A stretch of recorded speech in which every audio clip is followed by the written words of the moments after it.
ಓಂ ನಮೋ ವಾಲ್ಮೀಕಿ. ನಮಸ್ಕಾರ ಬಂಧುಗಳೇ. ನಾನು ನಿವೃತ್ತ ಪ್ರಾಧ್ಯಾಪಕ ಡಾಕ್ಟರ್ ಅರ್ಜುನ್ ಪಂಗಣ್ಣವರ್. ಹೇ ಸೀತಾರಾಮ್ ವಾಹಿನಿಯ ವಾಲ್ಮೀಕಿ ರಾಮಾಯಣ ಅಂದು ಇಂದು ಚಿಂತನ ಕಾರ್ಯಕ್ರಮದ 285ನೇ ಸಂಚಿಕೆಗೆ ತಮ್ಮೆಲ್ಲರಿಗೂ ಸ್ವಾಗತ. ನಾನು ತಮಗೆ ಹಿಂದಿನ ಸಂಚಿಕೆಯಲ್ಲಿ ರಾಮ, ಲಕ್ಷ್ಮಣ ಮತ್ತು ಸೀತೆ ಮೂವರು ಅಗಸ್ತ್ಯ ಮುನಿಗಳಿಗೆ ವಿದಾಯ ಹೇಳಿ ಕೃತಜ್ಞತೆಯನ್ನು ಸಲ್ಲಿಸಿ ಅವರಿಂದ ಪಂಚವಟಿ ಮಾರ್ಗವನ್ನು ತಿಳ್ಕೊಂಡು ಪಂಚವಟಿ ಹುಡುಕ್ತಾ ಹೋಗ್ತಿರ್ತಾರೆ. ದಾರಿ ಮಧ್ಯದಲ್ಲಿ ಒಂದು ದೈತಾಕಾರದ ಪಕ್ಷಿ ಅಂದರೆ ಜಟಾಯು ಅವರಿಗೆ ಎದುರಾಗ್ತಿದೆ. ಅದು ತನ್ನನ್ನು ಅವರಿಗೆ ಪರಿಚಯ ಮಾಡಿಕೊಡುತ್ತಾ, ನಾನು ನಿಮ್ಮ ತಂದೆ ದಶರಥರ ಸ್ನೇಹಿತ, ನಿಮ್ಮ ಸಂಬಂಧಿಕ ಅಂತ ಹೇಳಿ ಅದು ತನ್ನ ಪರಿಚಯವನ್ನು ಮಾಡ್ತಾ ಇದ್ದಾಗ, ರಾಮ ನೀನು ಯಾವ ಗೋತ್ರದವ, ಯಾವ ವಂಶದವ ಅಂತ ಕೇಳಿದಾಗ ಅದನ್ನು ಕುರಿತು ಜಟಾಯು ರಾಮನಿಗೆ ಈ ರೀತಿಯಾಗಿ ಶುರು ಮಾಡ್ತದೆ. ಓ ರಾಮ, ಆರಂಭದಿಂದ ಕೇಳು. ಒಂದಾನೊಂದು ಕಾಲದಲ್ಲಿ ಪ್ರಜಾಪತಿಗಳ ವಂಶ ಹೀಗೆ ಆರಂಭಿಸಿತು.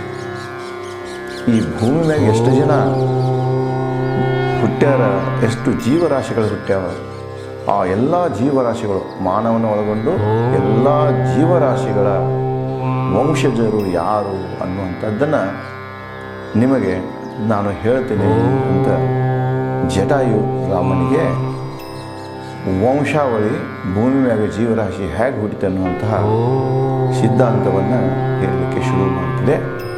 ಇದರ ಮೂಲಕ ಮಹರ್ಷಿ ವಾಲ್ಮೀಕಿಯವರು ಜೀವರಾಶಿ ಸಿದ್ಧಾಂತ, ಜೀವ ವಿಕಾಸ ಸಿದ್ಧಾಂತವನ್ನು ಹೇಳ್ಯಾರ.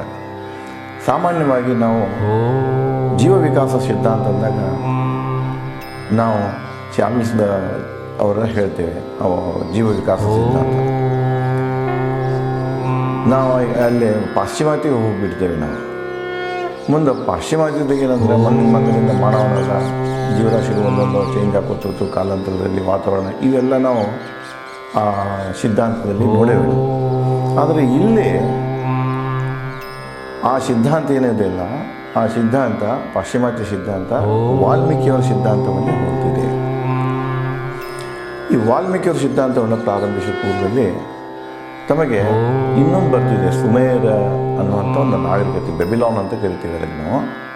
ಇವತ್ತಿನ ಈ ಇರಾನ್ ಮತ್ತು ಇರಾಕ್ ಪ್ರದೇಶದ ಅಲ್ಲಿ ಒಂದು ನಾಗರಿಕತೆ ಇತ್ತು. ಮುಂದೆ ಅವ್ರದ್ದೊಂದು ನಂಬಿಕೆ ಬರ್ತದೆ, ಏನಂದರೆ ಈ ಭೂಮಿ ಏನಿದೆ, ಭೂಮಂಡಲ ಇದೆ, ಇದು ಮೂಲತಃ ಈ ಸೌರಮಂಡಲದ ಇದು ಗ್ರಹ ಏನಲ್ಲ, ಇದು ಹೊರಗಡೆಗೆ ಇತ್ತು. 2 ಗ್ರಹಗಳ ಪ್ರಸ್ತಾವ ಮಾಡ್ತಾರೆ. ಒಂದು ಟೈಮೆಟ್ ಅಂತಾರೆ, ಇನ್ನೊಂದು ನಿಂಬಸ್ ಅಂತ ಕರೀತಾರೆ. ನಿಂಬಸ್ ಅಂದರೆ ಅದು ಜಲದಿಂದ ತುಂಬಿರುತ್ತೆ, ನೀರಿನಿಂದ ತುಂಬಿದಂತಹ ಪ್ಲ್ಯಾನೆಟ್, ಗ್ರಹ, ಜಲಗ್ರಹ ಅದು. ಇನ್ನೊಂದು ಟೈಮೆಟ್ ಅಂತ ಇತ್ತು. ಇಲ್ಲಿ ಟೈಮೆಟ್ ಗ್ರಹ ಏನು ಮಾಡ್ತಿತ್ತು ಅಂದರೆ ಪ್ರತಿ 3600 ವರ್ಷಕ್ಕೊಂದ್ಸಲ ಈ ಸೌರಮಂಡಲದಲ್ಲಿ ಹಾದು ಹೋಗ್ತಿತ್ತು. ಪ್ರತಿ 3600 ವರ್ಷಕ್ಕೆ ಒಂದು ಸಲ ಏನಾಗ್ತಿದೆ, ಹಾದು ಹೋಗೋ ಕಾಲಕ್ಕೆ ಅದಕ್ಕೆ ಅಡ್ಡ ಇದು ಜಲರಾಶಿಯ ಒಂದು ಪ್ಲ್ಯಾನೆಟ್ ಬರ್ತದೆ, ನಿಂಬಸ್ ಅಂತ ಬರ್ತಿದೆ. ಅದಕ್ಕೆ ಅದು ಡಿಕ್ಕಿ ಹೊಡೆದಾಗ ಅದು ಬಂದು ಇವತ್ತಿನ ಶುಕ್ರ ಗ್ರಹ ಮತ್ತು ಮಂಗಳ ಗ್ರಹದ ನಡುವೆ ನೆಲೆಸ್ತಿದೆ. ಇದೇ ನಮ್ಮ ಭೂಮಿ. ಇಲ್ಲಿ ಕೂಡ ಅವರು ಅದನ್ನೇ ಹೇಳ್ತಾರೆ, ಏನಂದರೆ ಇವನ್ನು ನಾವು ಋಗ್ವೇದದಾಗ ಸಹಿತ ನೋಡ್ತೇವೆ. ಪ್ರಾರಂಭದಲ್ಲಿ ಈ ಭೂಮಂಡಲ ಜಲಮಯವಾಗಿತ್ತು. ಕಾಲಾಂತರದಲ್ಲಿ ಏನಾಯಿತು, ಅದು ಉತ್ತರ ಮತ್ತು ದಕ್ಷಿಣ ಧ್ರುವದತ್ತ ಕೆಲವೊಂದು ಇದು ಹಿಮ ಆಯಿತು, ಏನು ಕೆಲವೊಂದು ಎವರೇಟ್ ಆಗೋಯಿತು. ಈ ರೀತಿಯಾಗಿ ಅಲ್ಲೆಲ್ಲ ಏನಾಯಿತು ಅಂದರೆ ಭೂಮಿ ಕಾಣಿಸಿಕೊಂಡಿತ್ತು. ಭೂಮಿ ಪ್ರಥಮವಾಗಿ ಕಾಣಿಸಿಕೊಂಡಾಗ ಅದು ರಾಡಿಯಿಂದ ತುಂಬಿತ್ತು. ಆ ರಾಡಿಯಲ್ಲೇ ವಾಲ್ಮೀಕಿಯವರು ಹೇಳ್ತಾರೆ, ಆ ರಾಡಿಯಿಂದ 2 ಅಂಶಗಳು ಬರ್ತಾವೆ, ಒಂದು ವೀರ್ಯ ಮತ್ತೊಂದು ಅಂಡ ಬರುತ್ತಿದೆ. ಅವುಗಳಿಂದ ಮೊದಲು ಈ ಪ್ರಜಾಪತಿಗಳು ಹುಡ್ತಾರೆ ಅಂತ ಒಂದು ಸಿದ್ಧಾಂತವನ್ನು ಅವರು ಪ್ರಾರಂಭ ಮಾಡ್ತಾರೆ. ಮುಂದೆ ಇಲ್ಲೇ ಅದೇ ನಾವು ಇಸ್ಲಾಂ ಮತ್ತು ಕ್ರಿಶ್ಚಿಯನ್ ಸಿದ್ಧಾಂತವನ್ನು ನೋಡಿದಾಗ ಅಲ್ಲಿ ಹೇಳ್ತಾರವರು, ದೇವರ ಇದನ್ನೆಲ್ಲ ಅವನೇ ಸೃಷ್ಟಿ ಮಾಡಿದ್ದ, ತನ್ನ ಆನಂದಕ್ಕಾಗಿ ಒಂದು ಹೆಣ್ಣು ಒಂದು ಗಂಡನ್ನು ಭೂಮಿಯಾಗ ಸೃಷ್ಟಿ ಮಾಡ್ತಾರೆ. ಆಡಮ್ ಆ್ಯಂಡ್ ಈವ್ ಅಂತಾರೆ, ಆದಮ್ ಆ್ಯಂಡ್ ಹವ್ವ ಅಂತ ಕರೀತಾರೆ. ಅಲ್ಲಿಂದ ಇವೆಲ್ಲ ಶುರುವಾದವು ಅನ್ನುವಂಥ ಇದು ಜೆನೆಸಿಸ್ ಇದ್ದ. ಅಂದರೆ ಜೀವರಾಶಿಗಳು ಹೇಗೆ ಹುಟ್ಟಿದ್ವು, ಮಾನವ ಹೇಗೆ ಹುಟ್ಟಿ ಅನ್ನೋ ಸಿದ್ಧಾಂತಕ್ಕೆ ಹಲವಾರು ಸಿವಿಲೈಸೇಷನ್ಗಳಲ್ಲಿ, ಹಲವಾರು ಮತಧರ್ಮಗಳಲ್ಲಿ ಬೇರೆ ಬೇರೆ ರೀತಿಯ ವಿವರಣೆಗಳು, ಸಿದ್ಧಾಂತಗಳು ಇವೆ. ಇನ್ನು ನಾವು ವೈಜ್ಞಾನಿಕ ರೀತಿಯಿಂದ ಈಗಿನ ಅಧ್ಯಯನಕಾರ ಮಾಡ್ತಿದ್ದಾರಲ್ಲ, ಈ ಥಿಯರಿ ಆಫ್ ಜೆನೆಸಿಸ್ ಬಗ್ಗೆ, ಅಲ್ಲಿ ಅವರು 2 ಸಿದ್ಧಾಂತಗಳನ್ನು ಕೊಡ್ತಾರೆ. ಒಂದು ಸಿದ್ಧಾಂತ ಏಕಹನಿ ಸಿದ್ಧಾಂತ, ಎರಡನೇದು ಡಿಫ್ರೆನ್ಷಿಯಲ್ ಸಿದ್ಧಾಂತ ಅಂತ ಕರೀತಾರೆ. ಏಕಹನಿ ಸಿದ್ಧಾಂತ ಅಂದ್ರೆ ಈ ಭೂಮಿ ಮ್ಯಾಗ ಎಷ್ಟೊಂದು ಜೀವರಾಶಿಗಳೆಲ್ಲ ಹುಟ್ಟ್ಯಾವಲ್ಲ, ಇವೆಲ್ಲ ಒಂದೇ ಬೀಜದಿಂದ ಹುಟ್ಟಿದ್ದು, ಅದರಿಂದನೇ ಇವೆಲ್ಲ ಬೇರೆ ಬೇರೆಯಾಗಿ ವಿಕಾಸ ಹೊಂದ್ಯಾವ ಅಂತ ಅವ್ರು ಹೇಳ್ತಾರೆ. ಎರಡನೇ ಸಿದ್ಧಾಂತ ಹಂಗೆ ಹೇಳೋದಲ್ಲ, ಭೂಮಿಯಾಗ ಏಕಕಾಲಕ್ಕೆ ಬಹಳಷ್ಟು ಜೀವರಾಶಿಗಳು ಹುಟ್ಟಿದವು ಅಂತಾರು ಇವೆರಡು ಪ್ರಚಲಿತ ಸಿದ್ಧಾಂತಗಳು ಇವತ್ತು ನಾವು ಓದಲಿಕ್ಕೆ ಸಿಕ್ಕಿದೆ. ಇವನ್ನು ನಾವು ಹಿನ್ನೆಲೆಯಲ್ಲಿ ಇಟ್ಕೊಂಡು ಇಲ್ಲಿ ವಾಲ್ಮೀಕಿಯವರ ಸಿದ್ಧಾಂತಕ್ಕೆ ನಾವು ಹೊಂಟಿವಂದ್ರೆ ಅಲ್ಲಿ ಜೀವರಾಶಿ ಸಿದ್ಧಾಂತವನ್ನು, ವಂಶಾವಳಿ ಸಿದ್ಧಾಂತವನ್ನು ಜಟಾಯು ಅಂದರೆ ಜಟಾಯು ಮೂಲಕ ವಾಲ್ಮೀಕಿಯವರು ರಾಮನಿಗೆ ಈ ರೀತಿಯಾಗಿ ಹೇಳ್ತಾರೆ. ಓ ರಾಮ, ಆರಂಭದಿಂದ ಕೇಳು, ಒಂದಾನೊಂದು ಕಾಲದಲ್ಲಿ ಪ್ರಜಾಪತಿಗಳ ವಂಶ ಹೀಗೆ ಆರಂಭಿಸಿತು. ಅವರಲ್ಲಿ ಮೊದಲಿಗ ಕರ್ದಮ ಅಂದ್ರೆ ಕೆಸರು.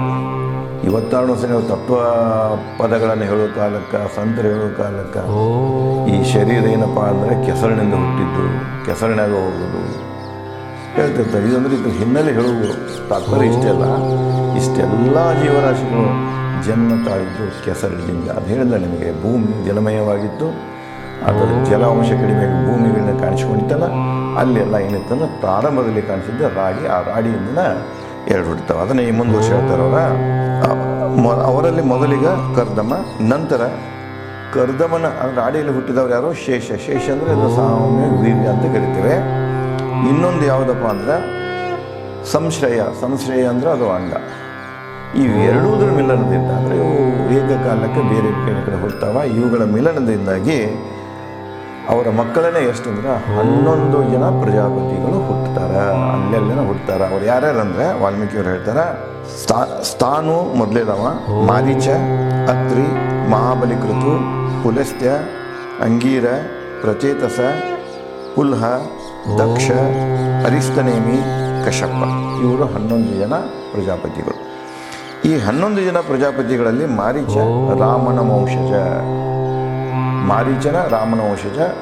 ಮಾರೀಚನ ಮಗ ಕಶ್ಯಪ. ಆ ಕಶ್ಯಪ ಮತ್ತು ಈ ಪ್ರಜಾಪತಿ ಕಶ್ಯಪ ಬೇರೆ. ಕಶ್ಯಪನ ಮಗ ಮನುವಿನ ಮಗನ ಇಕ್ಷ್ವಾಕು. ಈಗಲ್ಲೇ ಒಂದು ವಂಶಾವಳಿ ವಾಲ್ಮೀಕಿಯವರ ಹೇಳ್ಯಾರ. ಅದನ್ನು ರಾಮನ ವಂಶಜ ಯಾರಂದ್ರೆ ಮಾರೀಚ, ರಾವಣನ ವಂಶಜ ಯಾರಂದ್ರೆ ಪುಲಿಸ್ತ್ಯ ಮುನಿ ರಾವಣ ವಂಶಜ.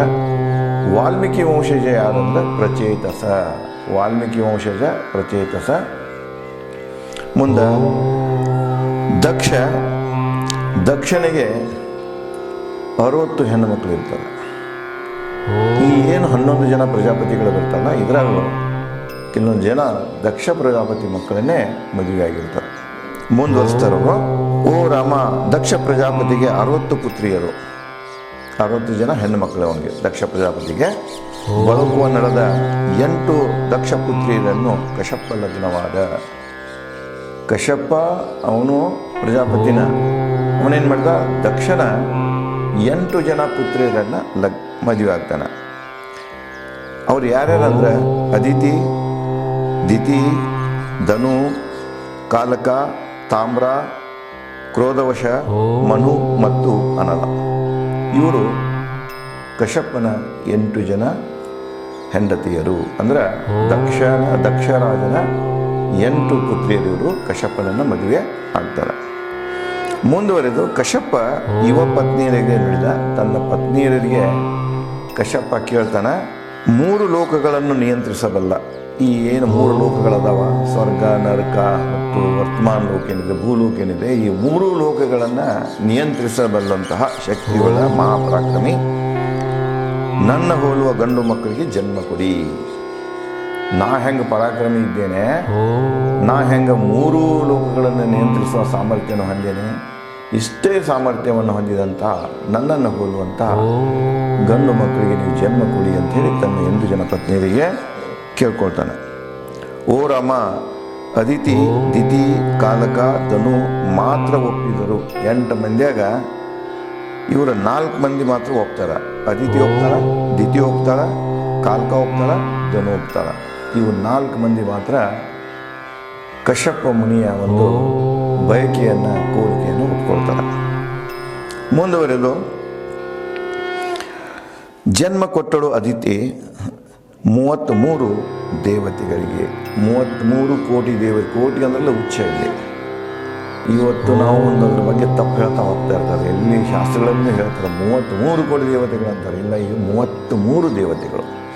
33 ಕೋಟಿ ಅಂದರೆ ಉಚ್ಚ. ಅಲ್ಲಿ ಈ ಸಂಖ್ಯೆಯಲ್ಲಿ ಅಲ್ಲ, 33 ಕೋಟಿ ಅಲ್ಲ, 33 ದೇವತೆಗಳು. ಅದಿತಿ ಜನ್ಮ ಕೊಟ್ಟದ್ದು 33 ದೇವತೆಗಳಿಗೆ. 12 ಆ 33 ದೇವತೆಗಳು ಯಾರಂದ್ರೆ 12 ಸೂರ್ಯರು. ಇದೊಂದು ನಮ್ಮ ಸೂರ್ಯಮಂಡಲ ಅಲ್ಲ, ಇಂಥವ ಭೂಮಂಡಲ ಇದರಲ್ಲಿ ಆ ವಿಶ್ವದಲ್ಲಿ 15 ಹಿಡ್ಕೊಂಡು 12 ಇದೆ. 12 ಜನ ಸೂರ್ಯರಿಗೆ, 8 ವಸುಗಳು. ವಸುಗಳಂದರೆ ಅನ್ಯ ಗ್ರಹಗಳು. 8 ವಸುಗಳು, 2 ಅಶ್ವಿನಿಗಳು, ಅಶ್ವಿನಿಂದ ಔಷಧಿ ದೇವತೆಗಳು, 11 ರುದ್ರರು. ಇವರೆಲ್ಲ ಸೇರಿಕೊಂಡ ಟೋಟಲ್ ಇವರು 33 ದೇವತೆಗಳು. ಓ ರಾಮ, ಪೂರ್ವದಲ್ಲಿ ಅರಣ್ಯ ಮಹಾಸಾಗರಗಳಿಗೆ ಭೂಮಿ ನಿಯಂತ್ರಕರಾಗಿದ್ದ ದೈತರಿಗೆ ಜನ್ಮ ಕೊಟ್ಟಳು ಅದಿತಿ. ಅದಿತಿ ಯಾರಿಗೆ ಕೊಟ್ಟಳು ಜನ್ಮ? ದೇವತೆಗಳಿಗೆ, 33 ದೇವತೆಗಳಿಗೆ ಕೊಟ್ಟಳು. ದಿತಿ ಆಕಿ ತಂಗಿ ಅವಳೇನು ಮಾಡಿದ್ರೆ ಈ ದೈತರಿಗೆ ಜನ್ಮ ಕೊಟ್ಟಳು. ರಾಕ್ಷಸರಂತೆ ನಾನು ಕರೀತಾಳ. ಜಲರಾಶಿಯ ಮೇಲೆ ಆದಿತ್ಯವನ್ನು ಇದನ್ನು ಏನೋ ನಿಯಂತ್ರಣ ಹೊಂದಿದ್ರು, ಅವ್ರಿಗೆ ಯಕ್ಷ ಅಂತ ಕರೀತಾರೆ. ಭೂಮಿ ಮ್ಯಾಗ ಎಷ್ಟು ಅರಣ್ಯ ಭೂಮಿ ಏನಿದೆ, ಭೂಮಂಡಲದ ಮೇಲೆ ನಿಯಂತ್ರಣ ಹೊಂದಿದವರು ರಾಕ್ಷಸರು ಮತ್ತು ಯಕ್ಷರಿಗೆ ಜನ್ಮ ಕೊಟ್ಟವಳು ಯಾರಂದರೆ ದಿತಿ ಜನ್ಮ ಕೊಟ್ಟಳು. ಅಶ್ವಗ್ರೀವನಿಗೆ ಜನ್ಮ ಕೊಟ್ಟಳು ಧನು. ಅಶ್ವಗ್ರೀವನ ಅಂದರೆ ಹಯಗ್ರೀವನಿಗೆ ಅಂದರೆ ಕುದುರೆ ಮುಖದ ದೇವತೆ. ಹಯಗ್ರೀವನಿಗೆ ಜನ್ಮ ಕೊಟ್ಟಕ್ಕೆ ಯಾರಂದ್ರೆ ಅವಳು ಧನು. ನರಕ ಮತ್ತು ಅಥವಾ ಕಾಲಕರಿಗೆ ಜನ್ಮ ಕೊಟ್ಟಳು ಕಾಲಕ ಅನ್ನಕ್ಕೆ ಕಾಲನಿಗೆ ಜನ್ಮ ಕೊಡ್ತಾಳ. ಈ ರೀತಿಯಾಗಿ ಈ 4 ಜನ ಏನದಾರಲ್ಲ ಇವರು ಈ ದೇವತೆಗಳಿಗೆ, ದೈತರಿಗೆ ಹಲವಾರು ಇವ್ರಿಗೆ ಜನ್ಮವನ್ನು ಕೊಡ್ತಾರೆ. ಆದರೆ ಕ್ರೌಂಚಿ, ಬಾಷಿ, ಶೈನಿ,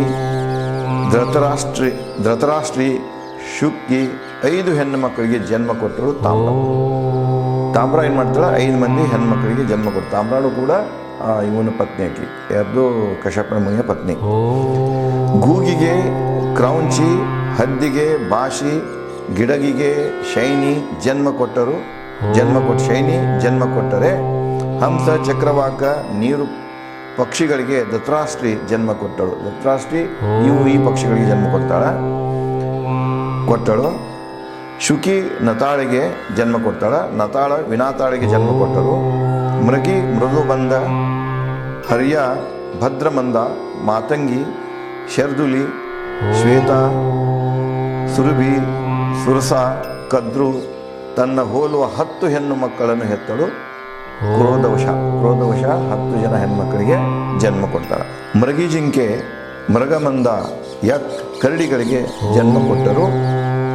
ಈರಾವತಿಗೆ ಭದ್ರಾಮಂದ, ಐರಾವತಿಗೆ ಈರಾವತಿ, ಸಿಂಹ, ದೈತಮಂಗ, ಹರಿಯಾವಲಿ ಕಪಿಗಳಿಗೆ ಶಾರ್ದುಲಿ ಜನ್ಮ ಕೊಟ್ಟರು. ಶಾರ್ದುಲಿ ಇವರಿಗೆ ಜನ್ಮ ಕೊಡ್ತಾರ. ಶಾರ್ದುಲಿ ಜನ್ಮ ನೀಡಿದರು. ಮಾತಂಗಿ ಆನೆಗಳಿಗೆ ಶ್ವೇತ, 8 ದಿಶಾ ಗಜಗಳಿಗೆ ಜನ್ಮ ಕೊಟ್ಟರು. ರೋಹಿಣಿ ಗಂಧರ್ವಿ ಹೆಣ್ಣು ಮಕ್ಕಳಿಗೆ ಸುರಭಿ ಜನ್ಮ ಕೊಟ್ಟರು. ರೋಹಿಣಿ ಗೋ ಪಶುಧನಗಳಿಗೆ ಸುರಸ, ಬಹುಹೆಡೆ ನಾಗರ ಹಾವುಗಳಿಗೆ, ಕದ್ರು ಸಾಮಾನ್ಯ ಹಾವುಗಳಿಗೆ ಜನ್ಮ ಕೊಟ್ಟರು. ಓ ರಾಮನೇ, ಮಾನವ ಪ್ರಭೇದಗಳಿಗೆ ಜನ್ಮ ಕೊಟ್ಟವಳು ಮನು. ಆ 8 ಜನ ಇನ್ನು ಕಶ್ಯಪನ ಹೆಂಡದ ಮಡದಿಯಲ್ಲಿ ಒಬ್ಬಾಕೆ ಹೆಸರು ಮನು ಇತ್ತು. ಈ ಮನುಷ್ಯರು ಜನ್ಮ ತಗೊಂಡು ಬಂದದ್ದು ಯಾರಿಂದಂದ್ರೆ ಮನುವಿಂದನೇ ಅವರು ಮನುಷ್ಯ. ಇದಕ್ಕೆ ಮತ್ತು ಬೇರೆ ಬೇರೆ ಕಥೆಗಳನ್ನು ಹೇಳ್ತಾರೆ. ಬಟ್ ರಾಮಾಯಣದಲ್ಲಿ ಹೇಳೋ ಕಥೆ ಅಂದರೆ ಕಶ್ಯಪ ಮತ್ತು ಮನುವಿಗೆ ದಂಪತಿಗಳಿಗೆ ಹುಟ್ಟಿದ ಕುಲವೇ ಮನುಷ್ಯ ಕುಲ. ಜನ್ಮ ಕೊಟ್ಟಳು ಸುರಸ ಆಯಿತು. ಮನುಗೆ ಜನ್ಮ ಕೊಡ್ತಾಳ. ಫಲಧರಿಸುವ ಎಲ್ಲ ಗಿಡ ಪೋದೆಗಳಿಗೆ ಜನ್ಮ ಕೊಟ್ಟಳು ಅನಲ ಏನಲ್ಲ ಆಕೆ ಎಲ್ಲ ಗಿಡ ಮರಗಳಿಗೆ ಜನ್ಮ ಕೊಡ್ತಾಳ. ಜನ್ಮ ಕೊಟ್ಟಳು ಕದ್ರ ಭೂಮಿ ಹೊತ್ತ ಶೇಷನಾಗರಿಗೆ ಜನ್ಮ ಕೊಟ್ಟಳು ವಿನತ ಗರುಡ ಅರುಣ ಗಂಡು ಮಕ್ಕಳಿಗೆ. ಅರುಣ ಏನದಲ್ಲ ಸೂರ್ಯನ ಸಾರಥಿ ಅವನು. ನಾನು ಜಟಾಯು ನನ್ನ ಅನ್ನ ಸಂಪತ್ತಿ. ಓ ರಾಮ, ನಾವಿಬ್ಬರು ಅರುಣನ ಗಂಡು ಮಕ್ಕಳು, ಶೈನಿಪುತ್ರರು ನಾವು. ಇದು ದಟ್ಟ ಅರಣ್ಯ, ರಾಕ್ಷಸರ ಉಪದ್ರವಿದೆ. ನೀವು ಹೊರಗೆ ಹೋದಾಗ ಸೀತೆಯ ರಕ್ಷಣೆ ಮಾಡುವೆ. ಜಟಾಯು ನುಡಿ ಕೇಳಿ ರಾಮ ಸಂತೋಷಪಟ್ಟ. ಎಲ್ಲರೂ ಪಂಚವಟಿಯತ್ತ ಸಾಗಿದರು. ಭೂಮಿ ಮ್ಯಾಗ ಗಿಡ ಮರ ಜೀವರಾಶಿಗಳು ಯಾವ್ಯಾವ ರೀತಿಯಿಂದ ಯಾರಿಂದ ಹುಟ್ಟಿದ್ರು ಎಲ್ಲ ದಕ್ಷಪುತ್ರಿ ಇವನು ಮಡದಿಯರು, ಯಾರೋ ಕಶ್ಯಪ ಮುನಿಯ ಈ 8 ಜನ ಮಡದಿಯರಿಂದಲೇ ಈ ಎಲ್ಲ ಜೀವರಾಶಿಗಳು ಭೂಮಿ ಮ್ಯಾಗ ಹುಟ್ಟಿದನ್ನು ಒಂದು ತಾತ್ಪರ್ಯ, ಒಂದು ವಿವರಣೆಯನ್ನು ವಾಲ್ಮೀಕಿಯವರು ಜಟಾಯು ಮೂಲಕ ಕೊಡ್ತಾರೆ. ಇದನ್ನು ಹೇಳ್ತಾ ಜಟಾಯು ಒಂದು ಹೇಳ್ತಾನೆ, ನೀವು ಇಲ್ಲಿ ಅರಣ್ಯದಾಗ ಪಂಚವಟಿಲಿ ಇರೋ ಕಾಲಕ್ಕೆ ಇಲ್ಲಿ ರಾಕ್ಷಸರ ಉಪದ್ರ ಮಾಡಿದೆ. ಯಾಕಂದ್ರೆ ಜಲಸ್ಥಾನದಲ್ಲಿ ಬರ್ತಿತ್ತು. ಒಂದು ರಾವಣನ ಈ ಚಿಕ್ಕಮ್ಮನ ಮಕ್ಕಳು ಇರ್ತಿದ್ರಲ್ಲಿ ಖರ ಮತ್ತು ದೂಷಣ, ಅದು ಗೊತ್ತಿತ್ತು ಅವನಿಗೆ. ಅದಕ್ಕೆ ಅದು ಜಟಾಯು ಹೇಳ್ತಿದ್ದು, ಇಲ್ಲಿ ರಾಕ್ಷಸರ ಉಪದ್ರ ಮಾಡಿದೆ ಮತ್ತು ನಾನು ನಿಮ್ಮ 3 ಜನರ ರಕ್ಷಣೆಗಾಗಿ ನಾನು ಇಲ್ಲೇ ಇರ್ತೇನೆ, ನಿಮ್ಮ ರಕ್ಷಣೆಗಾಗಿ ಇದೇ ಪ್ರದೇಶದಲ್ಲಿ ಇರ್ತೇನೆ, ನಿಮ್ಮ ರಕ್ಷಣೆಗೆ ನಿಲ್ತೇನೆ ಅಂತ ಹೇಳಿ ಜಟಾಯು ಭೂಮಿ ಅಂದರೆ ವಿಶ್ವದಲ್ಲಿ ಜೀವರಾಶಿಗಳ ಉಗಮ ಹೇಗಾಯಿತು ಅದರ ಸಿದ್ಧಾಂತ ಹೇಳುವುದರ ಜೊತೆಗೆ ತಾನು ಅವರ ರಕ್ಷಣೆ ನಿಂತನಂಥ ವಿಚಾರವನ್ನು ಹೇಳ್ತಿದೆ. ಇದನ್ನು ಕೇಳಿದ ನಂತರ ರಾಮ, ಲಕ್ಷ್ಮಣ, ಸೀತೆ ಯಾವ ರೀತಿಯಾಗಿ ಜಟಾಯುವೊಂದಿಗೆ ಸ್ಪಂದಿಸ್ತಾರೆ ಮತ್ತು ಪಂಚವಟಿಯನ್ನು ಯಾವ ರೀತಿಯಾಗಿ ಶೋಧನೆ ಮಾಡ್ತಾರೆ ಅನ್ನುವಂಥ ವಿಚಾರಗಳನ್ನು ನಾನು ತಮಗೆ ಮುಂದಿನ ಸಂಚಿಕೆಯಲ್ಲಿ ಹಂಚಿಕೊಳ್ಳುತ್ತೇನೆ. ಧನ್ಯವಾದಗಳು.